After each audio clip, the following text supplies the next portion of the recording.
Warahmatullahi wabarakatuh.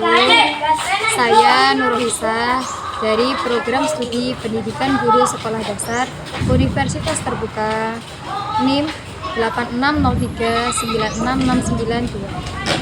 Pada kesempatan hari ini, saya akan melakukan penelitian terkait dengan hubungan antara makhluk hidup dengan makhluk hidup dan makhluk hidup dengan lingkungan. Hubungan antara makhluk hidup dengan makhluk hidup yang lain yang berada dalam suatu habitat disebut dengan simbiosis. Jenis simbiosis yang ada di alam antara lain simbiosis mutualisme, simbiosis parasitisme, dan simbiosis komensalisme.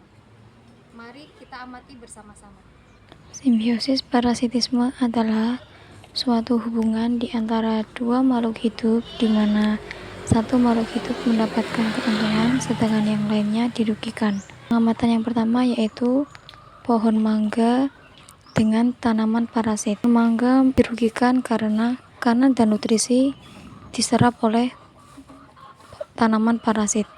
Sedangkan tanaman parasit merasa diuntungkan karena mendapatkan tempat tinggal serta mendapatkan makanan dari pohon mangga.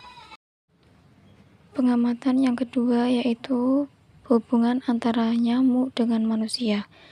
Manusia merasa dirugikan karena darahnya yang dihisap sehingga darahnya berkurang dan menimbulkan gatal-gatal.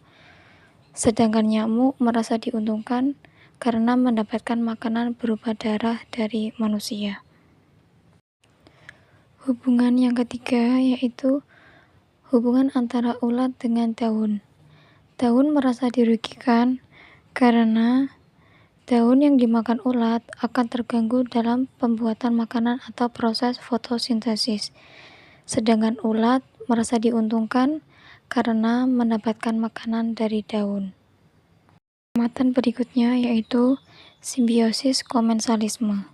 Simbiosis komensalisme adalah suatu hubungan di antara dua spesies makhluk hidup di mana yang satu spesies makhluk hidup diuntungkan sedangkan spesies makhluk hidup yang lainnya tidak diuntungkan maupun dirugikan.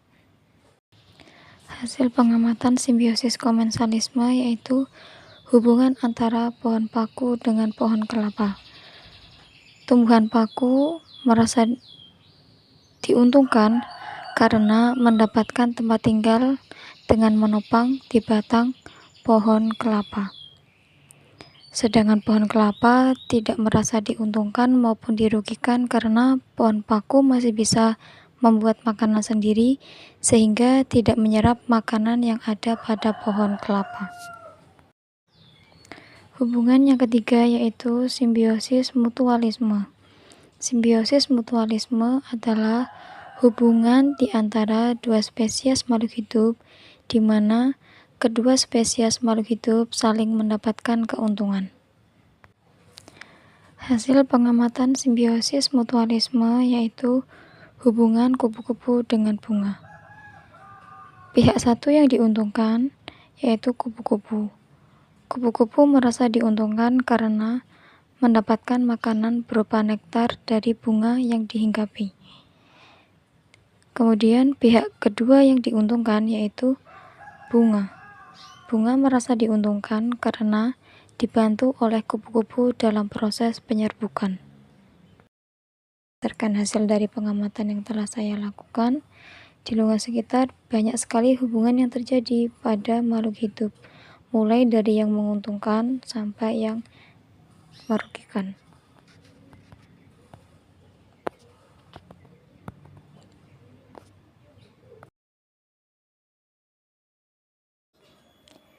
Sekian yang dapat saya sampaikan, kurang lebihnya mohon maaf. Assalamualaikum warahmatullahi wabarakatuh.